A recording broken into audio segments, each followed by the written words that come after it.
Welcome to Vegas Hockey Hub, live in the sports entertainment capital of the world, Las Vegas, Nevada, here on PRConnectionsRadio.com, the voice of new media. I'm your host, Ian Kelly. The Vegas Golden Knights. This is an organization out here in Vegas that has done some things good, has done some stuff bad, and there's some stuff that's been in between.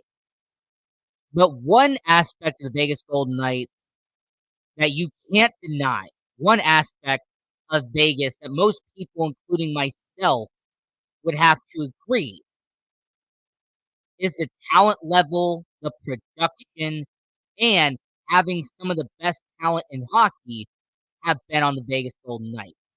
Regardless if it was in season one with a future Hall of Famer in net, Marc-Andre Fleury, regardless if it's making a trade to go out and get Ottawa Senators Mark Stone, going out and sacrificing multiple futures to Buffalo to get Jack Eichel, or making a smart move in expansion draft and getting a young defenseman in exchange for Clayton Stoner.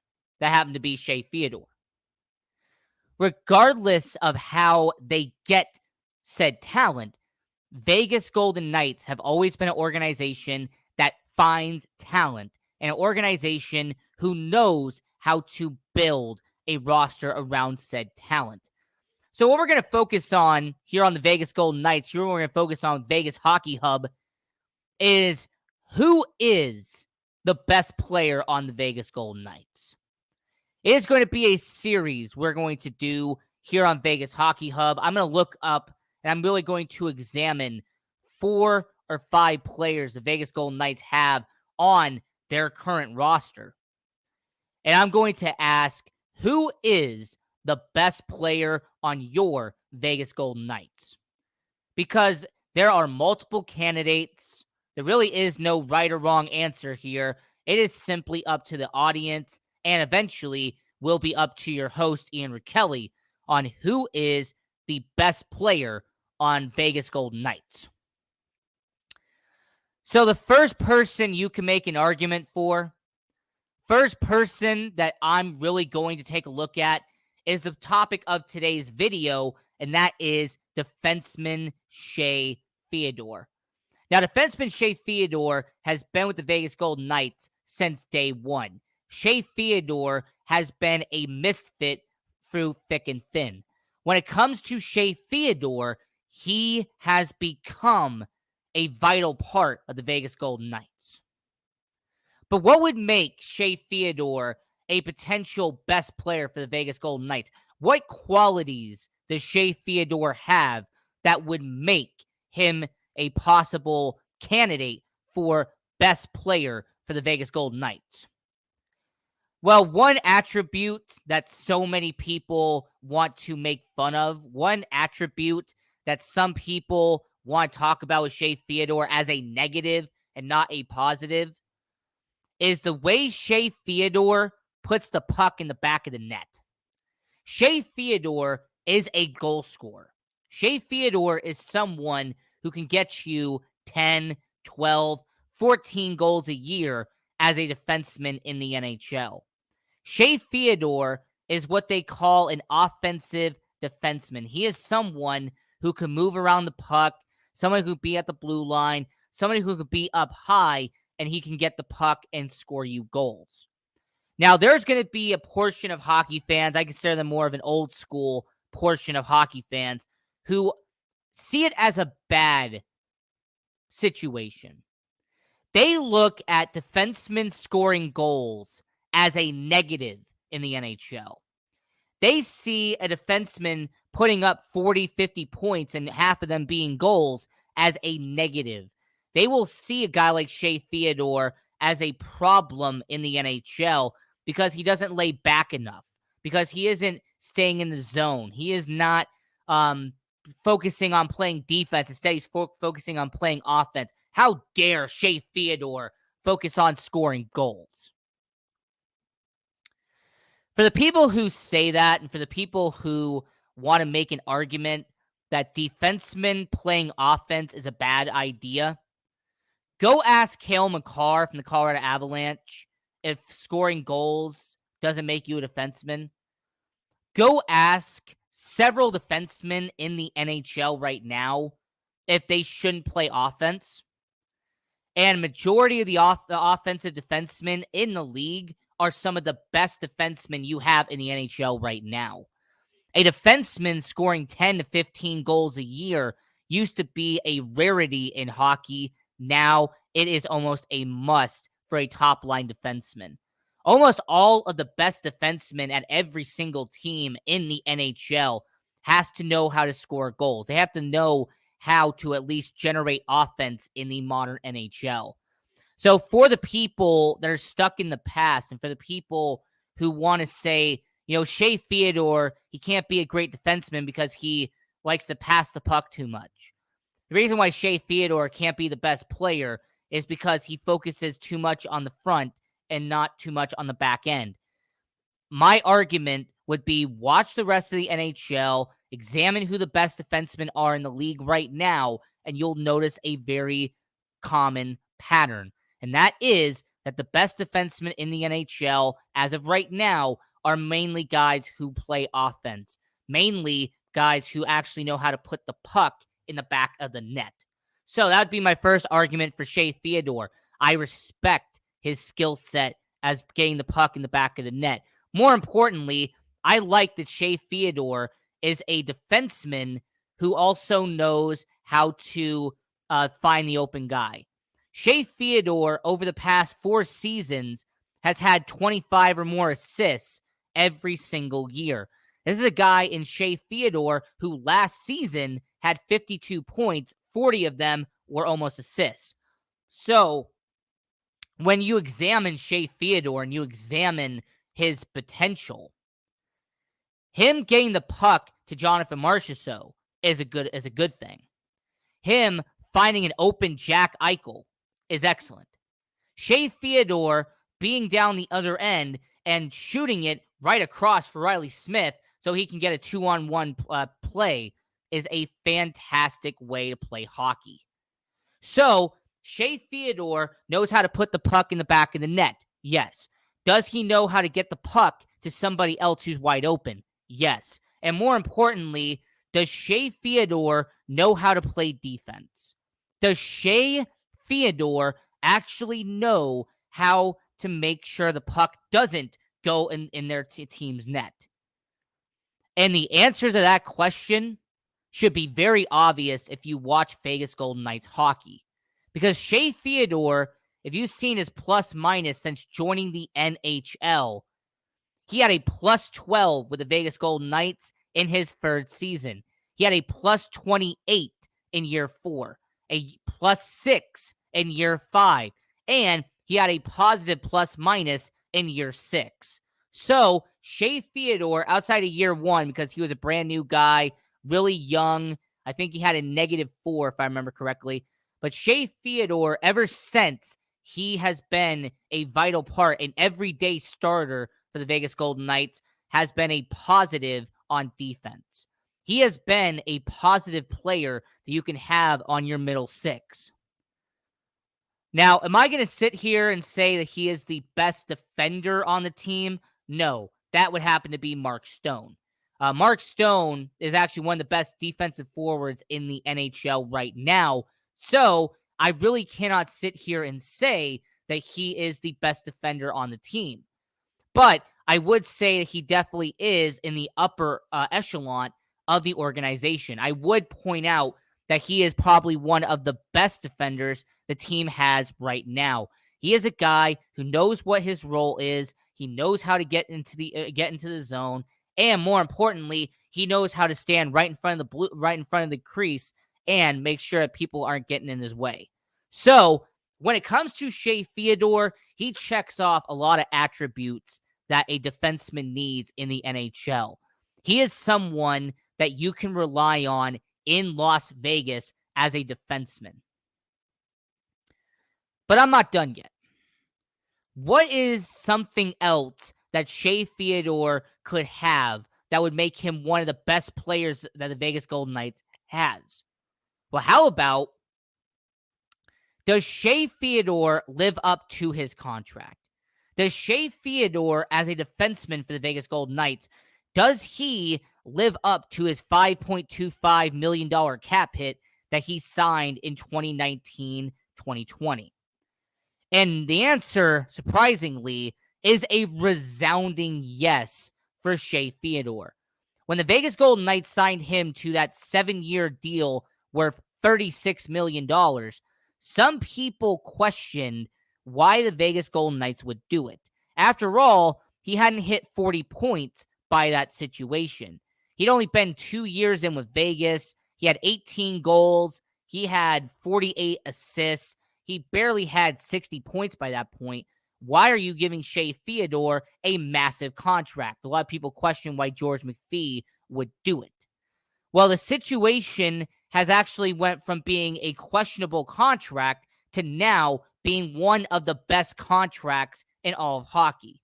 A guy in Shea Theodore, who, by the way, should be getting paid really around $8 million to $8.5 million as a defenseman if you really base off his value. Instead, Shea Theodore is only getting paid $5.25 million instead of $8.5. And most definitely, I definitely appreciate the support, Guy Dawson. If it wasn't for you, PR Connections Radio would not exist. And you know what? Tonight's game, T-Mobile Arena, an excellent game, excellent arena, really, out there in Las Vegas, state-of-the-art arena out there at T-Mobile Arena. Now, continuing the conversation with the Vegas Golden Knights, Shea Theodore, when he signed that deal at 5.25, I'm going to make an argument right here, right now, that if you examine and you analyze the top defensemen in the NHL, when you compare the production level of Shea Theodore to the rest of the NHL, you could make a realistic argument that Shea Theodore is a top 10 defenseman in the NHL.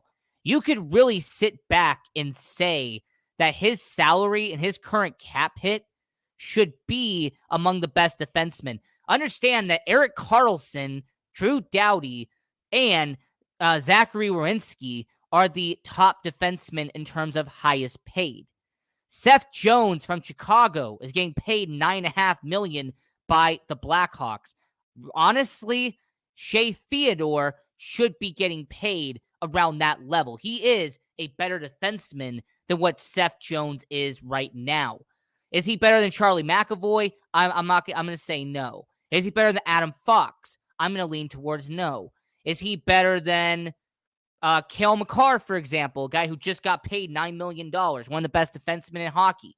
I'm not going to go to that level. But what I will point out is that when you start going past the Cale Makars, you go past the Adam Fox, the Charlie McAvoys, the Victor Hedmans, when you go past those players, you could really start making an argument that Shea Theodore should be paid like those guys. That Shea Theodore is good enough to be on the same level as Seth Jones. That Drew Doughty and Erik Karlsson, who got paid $11 and $11.5 million, they're not even on the same level of production as Shea Theodore is right now.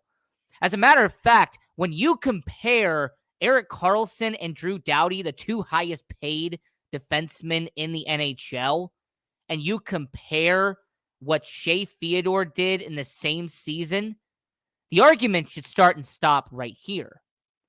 This past 2 seasons, Shea Theodore put up more than 20 goals, and Erik Karlsson put up 18. Erik Karlsson in 2 seasons combined put up less than 50 points. Shea Theodore put up 52 points in the 5th season of play for the Vegas Golden Knights. So that really is a stunning testament to how far Erik Karlsson has fallen. That Shea Theodore put up more points in a single season than Erik Karlsson did in 2 seasons combined, and he is the best, highest paid defenseman in the NHL.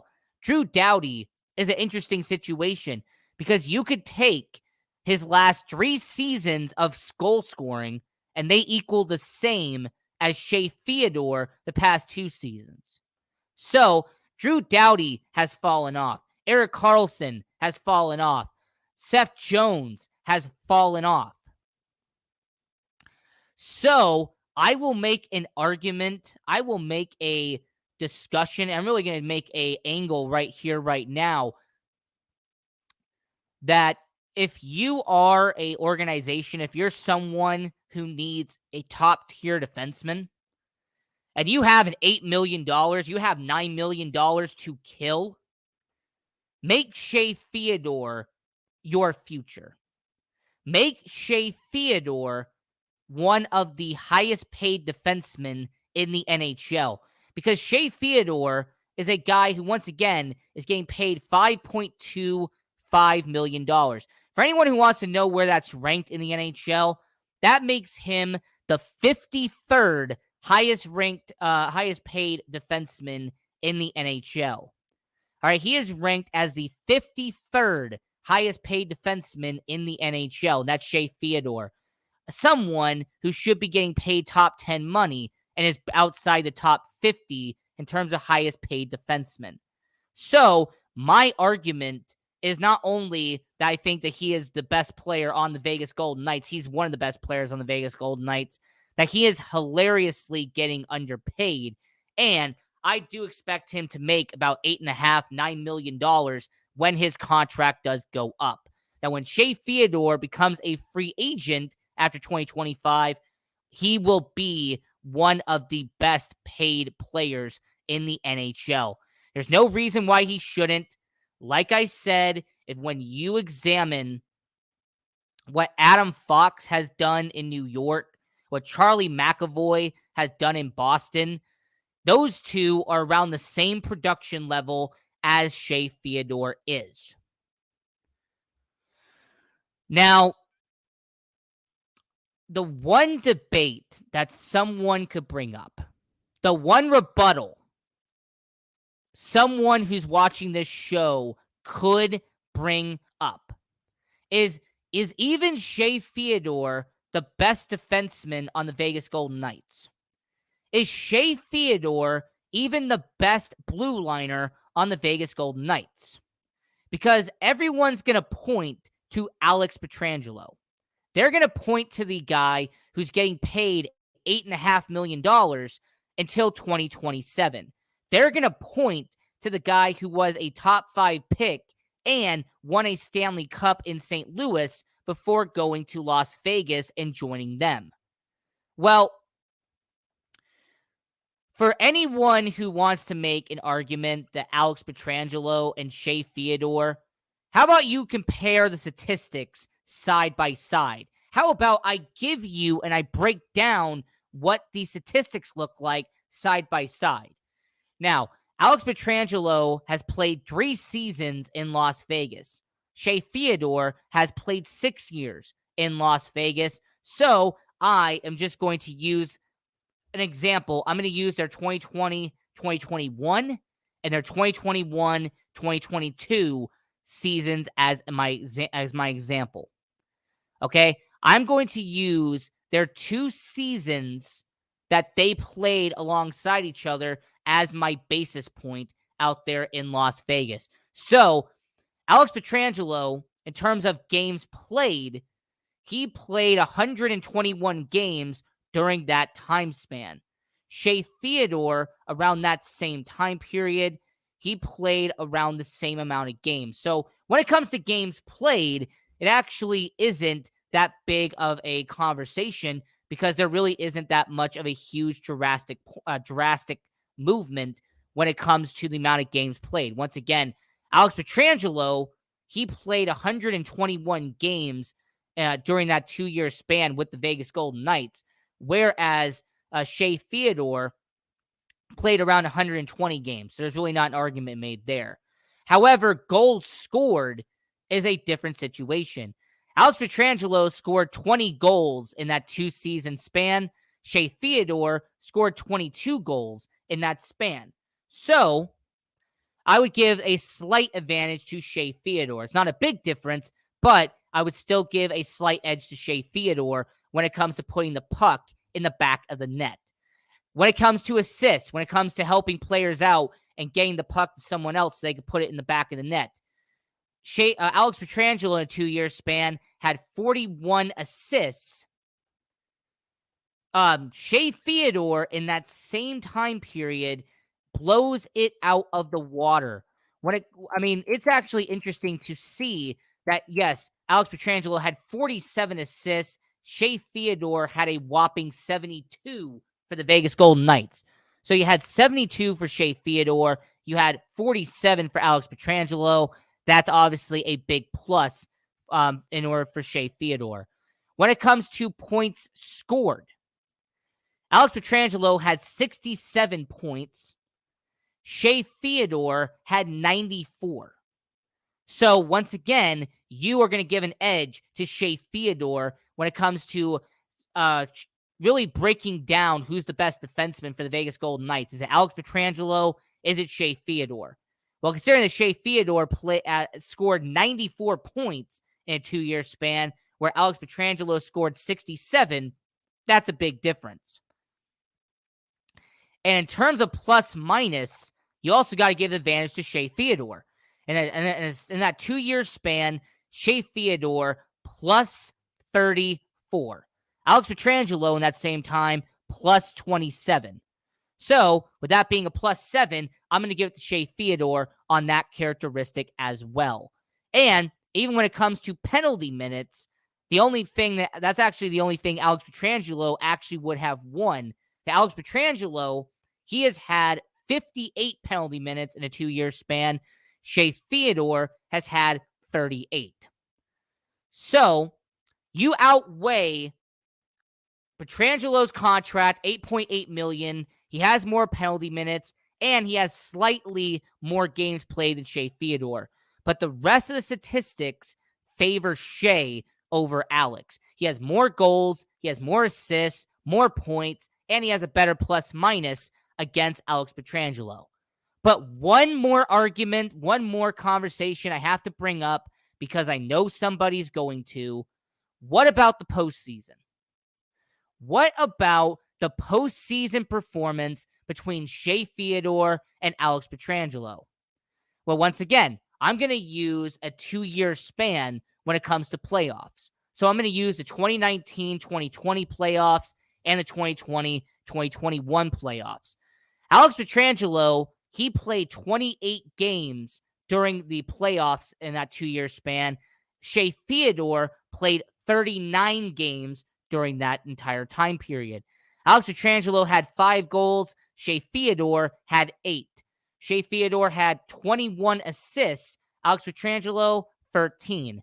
And when it came to overall points, Alex Pietrangelo had 18. Shea Theodore, a whopping 29. And since I also want to wrap it up with a little bow, Shea Theodore had a plus 14. Alex Pietrangelo had a plus 8.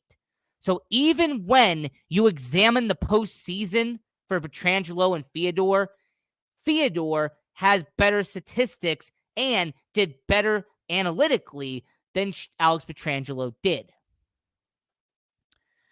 So I also want to briefly mention, because I know somebody's going to bring it up.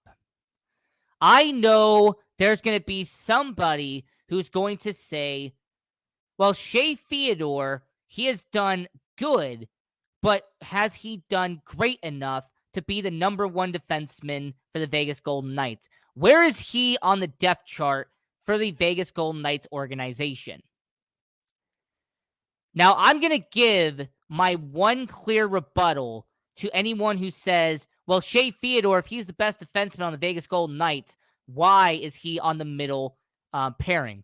Why is he on the top 4, but he is not the top 1 for the Vegas Golden Knights?